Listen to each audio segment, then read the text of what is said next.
ठीक है, तो वी आर डिस्कसिंग डिफ्लेशन के पॉलिसीज के क्वेश्चंस.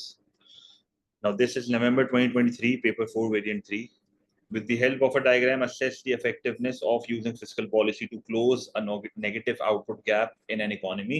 तो अगर वो पेपर में नेगेटिव आउटपुट गैप का वर्ड नहीं लिखता तो वो क्या लिखता?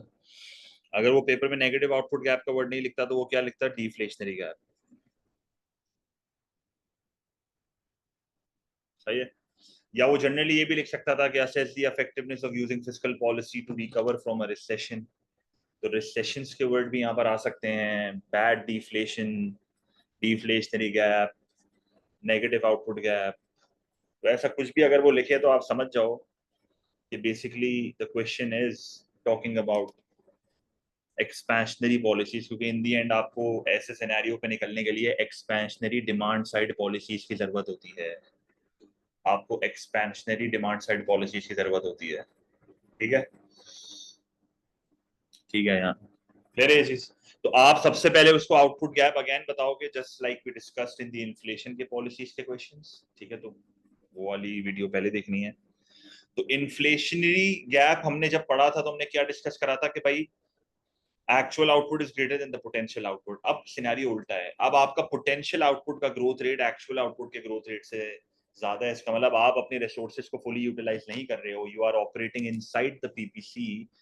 फॉर एग्जाम्पल, अगर मैं एक्सपेंडिचर अप्रोच वाले डायग्राम में इसको देखूं तो this is actual and this is the potential. So this means that आप पीपीसी के अंदर ऑपरेट कर रहे हो, आप अपने पोटेंशियल पे नहीं हो. तो your resources are underutilized. इसका मतलब आपके जो रिसोर्सेज हैं वो फुली एफिशिएंटली यूज नहीं हो रहे. आपकी इकोनॉमी में इनकम्स कम है. तो ऐसे सिनेरियोज में आपको एक्सपेंशनरी पॉलिसीज लगा के एग्रीगेट डिमांड को बढ़ाना पड़ेगा. रिकवरी का तरीका तो यही है. यहाँ पर सप्लाई साइड पॉलिसीज का तो कोई काम नहीं है. सही है. नेगेटिव आउटपुट गैप से निकलने के लिए you don't use supply side policies. देखो, जब आप इन्फ्लेशन की बात करते हो ना तो वहां पर सप्लाई साइड पॉलिसीज का काम है. इकोनॉमिक ग्रोथ में सप्लाई साइड पॉलिसीज का काम है. अनएम्प्लॉयमेंट में सप्लाई साइड पॉलिसीज का काम है. But you don't use supply side policies when you talk about negative output gaps या डिफ्लेशन या डिफ्लेशनरी गैप. ठीक है, तो ये हमेशा याद रखना. So this is the gap which is $5 million. Now this is not the deflationary gap. Deflationary gap का मतलब ये होता है कि इस गैप को खत्म करने के लिए ये जो $5 मिलियन की इनकम का शॉर्टफॉल है, इसको खत्म करने के लिए मुझे एग्रीगेट एक्सपेंडिचर को बढ़ाना है. ये मैं एग्रीगेट एक्सपेंडिचर कितने से बढ़ाऊंगा? The change in aggregate expenditure required to fulfil this gap is known as deflationary gap. मिसाल के तौर पे अगर एक इकोनॉमी का मल्टीप्लायर इफेक्ट 5 है, जैसे एमपीसी 0.8 है और 1/1 माइनस सी 5 है, तो अगर आपका मल्टीप्लायर 5 है तो उस सिनेरियो में जो आपको change in aggregate expenditure required है ना, वो $1 मिलियन का है. क्योंकि ये $1 मिलियन फिर 5 बार मल्टीप्लाई होगा तो आपके पास 5 मिलियन की इनकम जनरेट हो जाएगी. So this is the deflationary gap which is a से लेके बी का gap. This is the deflationary gap which is a से लेके बी का गैप. तो जब आप अपने एग्रीगेट एक्सपेंडिचर को बढ़ाओगे तो जितने से तुम्हारा ये एग्रीगेट एक्सपेंडिचर बढ़ रहा है ना, उसको डिफ्लेशनरी गैप बोलते हैं. ठीक है, तो दिस ए से लेके B is the deflationary gap and I simply need to discuss expansionary fiscal policy जिसके थ्रू मैं एग्रीगेट एक्सपेंडिचर को बढ़ाऊंगा और इस गैप को खत्म करूंगा. तो एक्सपेंशनरी फिस्कल पॉलिसी बताने से पहले फिस्कल पॉलिसी के टूल्स आपको पता होने चाहिए. That is taxation, that is government spending. तो एक्सपेंशनरी फिस्कल पॉलिसी यूज करो, इनकम टैक्स को गिराओ ताकि डिस्पोजेबल इनकम बढ़े, कंजम्पशन बढ़े, एग्रीगेट एक्सपेंडिचर बढ़े. कॉर्पोरेशन टैक्स कम करो ताकि बिजनेस के रिटेन्ड जो उनकी कमाई है वो बढ़ना शुरू हो जाए, इन्वेस्टमेंट बढ़े, एग्रीगेट एक्सपेंडिचर बढ़े. गवर्नमेंट स्पेंडिंग बढ़ेगी, प्लान्ड एक्सपेंडिचर्स बढ़ेंगे तो इससे भी एग्रीगेट एक्सपेंडिचर बढ़ेगा. तो बेसिकली आपको ये बात पता होनी चाहिए कि during an expansionary fiscal policy government runs a budget deficit. Budget deficit आप रन करते हो क्योंकि आपके टैक्सेस कम हो रहे हैं और गवर्नमेंट स्पेंडिंग बढ़ रही है. जी रहमान, बिल्कुल कराऊंगा. तो आपकी गवर्नमेंट स्पेंडिंग बढ़ रही है और आपके टैक्सेस जो है वो कम हो रहे हैं. समझ रहे हो बात? This is a budget deficit. Use a multiplier effect की example to explain this scenario just like I did here. Answer में मैं बता रहा हूं कैसे करना है. ग्राफ्स आपके ये दो बनेंगे और मजीद जिसमें आप एग्रीगेट एक्सपेंडिचर बढ़ा के दिखाओगे, जिसमें आप जो है एग्रीगेट डिमांड बढ़ा के दिखाओगे, LRAS का ग्राफ बनेगा, क्योंकि इस पॉलिसी का अनइंटेंडेड कॉन्सिक्वेंस सबसे बड़ा प्राइस स्टेबिलिटी ही है। अगर आप एक्सपेंशनरी फिस्कल पॉलिसी के डिसएडवांटेजेस डिस्कस करो तो यहाँ पर देखो मैंने लिखा हुआ है डिमांड पुल इन्फ्लेशन। आप एडी बढ़ाओगे, आपकी इकोनॉमी नेगेटिव आउटपुट गैप से तो बाहर निकल जाएगी, पर इन्फ्लेशन बर्दाश्त करनी पड़ेगी आपको। आपकी इकोनॉमी में एग्रीगेट एक्सपेंडिचर बढ़ेगा, आपके इंपोर्ट एक्सपेंडिचर बढ़ जाएंगे, तो this will lead to a current account deficit. So there are conflicts, अगर आप इकोनॉमी को रिसेशन से निकालते हो तो इकोनॉमिक ग्रोथ और फुल एम्प्लॉयमेंट का ऑब्जेक्टिव तो पूरा हो जाएगा, पर आपके ये प्राइस स्टेबिलिटी और बैलेंस ऑफ पेमेंट स्टेबिलिटी का ऑब्जेक्टिव पूरा नहीं होगा। ठीक है। बजट डेफिसिट फाइनेंस कैसे हो रहा है, मतलब ये गवर्नमेंट स्पेंडिंग बढ़ रही है, टैक्स कम हो रही है, पैसा कहां से आ रहा है आपके पास। ठीक है।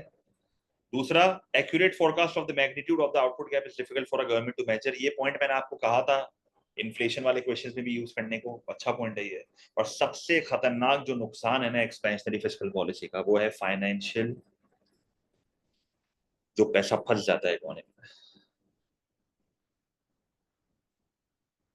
Financial crowding out. यस, बिल्कुल बिल्कुल। फाइनेंशियल, जो फाइनेंशियल आपका पॉइंट है ना, ये लाजमी आपने यूज करना है। कैसे एक्सप्लेन करोगे ये? भाई गवर्नमेंट की स्पेंडिंग बढ़ी, इकोनॉमी में मल्टीप्लायर इफेक्ट आया, तो इकोनॉमी में रियल नेशनल इनकम बढ़ जाएगी। जब गवर्नमेंट की स्पेंडिंग बढ़ेगी, मल्टीप्लायर इफेक्ट आएगा, तो रियल नेशनल इनकम बढ़ जाएगी। मसला ये है कि जब लोगों के हाथ में पैसा आता है तो वो उस पैसे को स्पेंड करते हैं, तो पैसे को स्पेंड करने के लिए मनी चाहिए, तो मनी डिमांड बढ़ती है, तो मनी मार्केट में छेड़छाड़ होना शुरू हो जाएगी।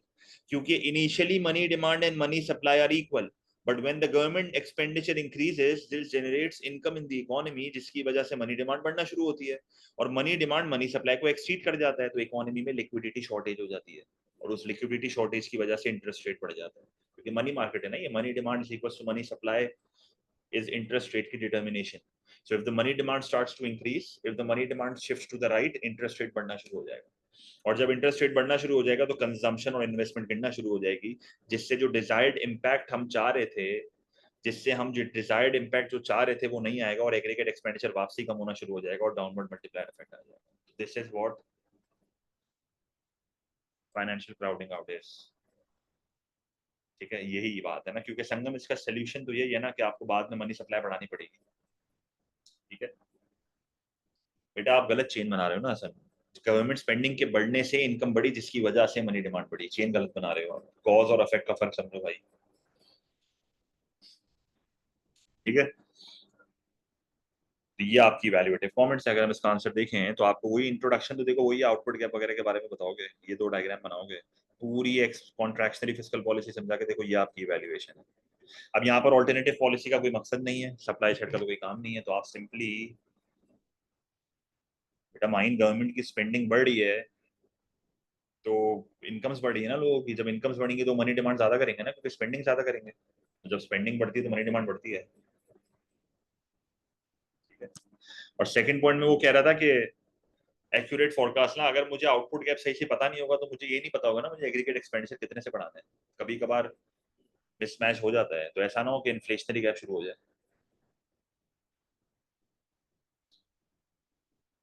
एक ही क्वेश्चन में अपर डाउन मल्टीप्लायर जमाने की जरूरत तो नहीं पड़ती, मोनिस बनानी है तो बना लेना भाई, मसला नहीं है। ये लिखा हुआ है ना, ये देखो राफे लिखा हुआ तो करंट अकाउंट। ठीक है, तो ये इसके वैल्यूएटिव कमेंट्स आप आंसर में जरूर पढ़िएगा। अच्छा, जो नेक्स्ट क्वेश्चन है उसमें ये कह रहे हैं with the help of a diagram, with the help of a diagram, question number 2 conflicting वाला बताया तो है मोनिस, जो पॉइंट मैंने बताया वही मुझे बता रहा है तो वापस। Question 2, explain with the help of a diagram assess the effectiveness of using monetary policy to close a negative output gap. अब आपको monetary policy, now fiscal policy will be replaced with monetary policy. ठीक है, अब fiscal policy replace हो जाएगी monetary policy से।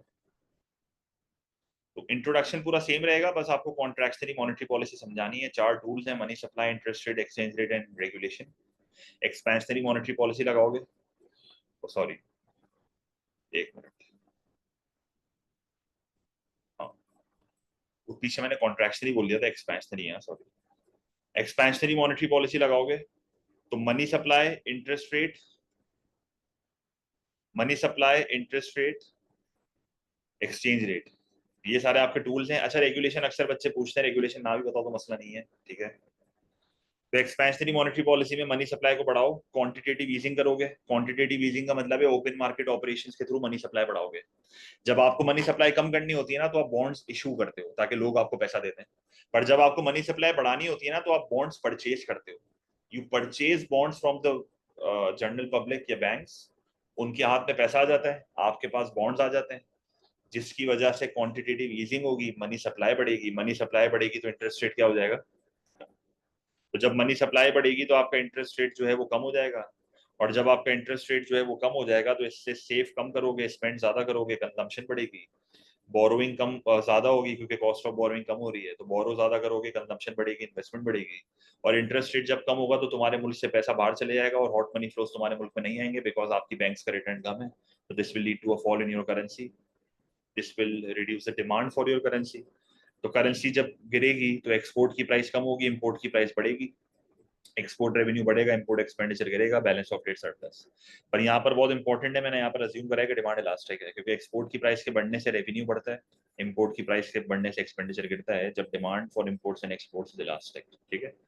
फिर आप जनरली बता देना कि देखो हमने जो है वो नेगेटिव आउटपुट गैप को खत्म कर दिया। तो यहाँ पर आपकी इकोनॉमी में अगेन फुल एम्प्लॉयमेंट और इकोनॉमिक ग्रोथ का ऑब्जेक्टिव तो अचीव हो रहा है। नहीं नहीं, उसकी जरूरत नहीं है सर। तो ये ग्राफ्स आपने बनाने होंगे।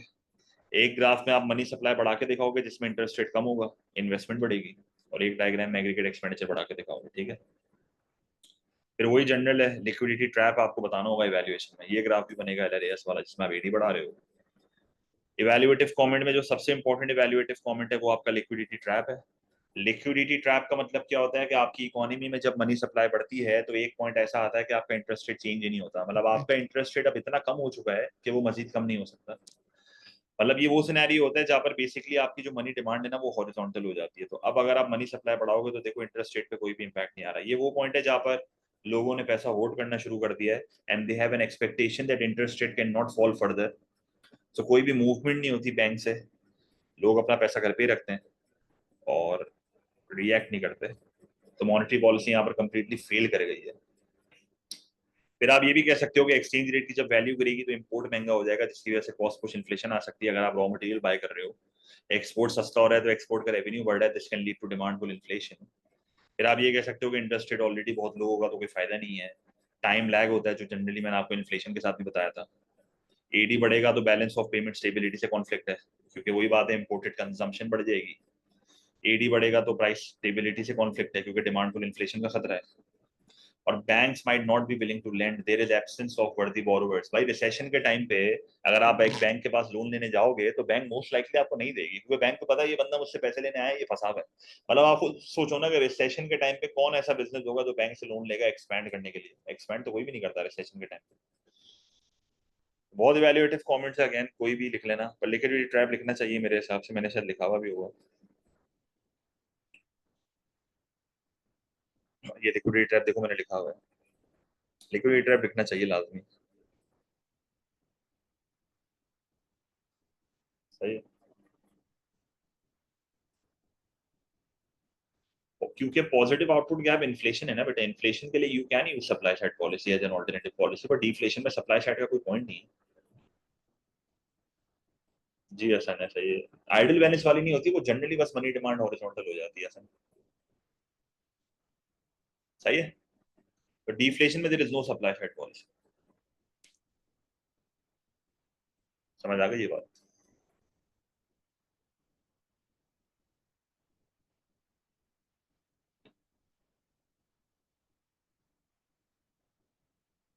हाँ, अगर बहुत ज्यादा आपने मिसमैच कर दिया तो दिस माइट लीड टू, बिल्कुल लिख सकते हो।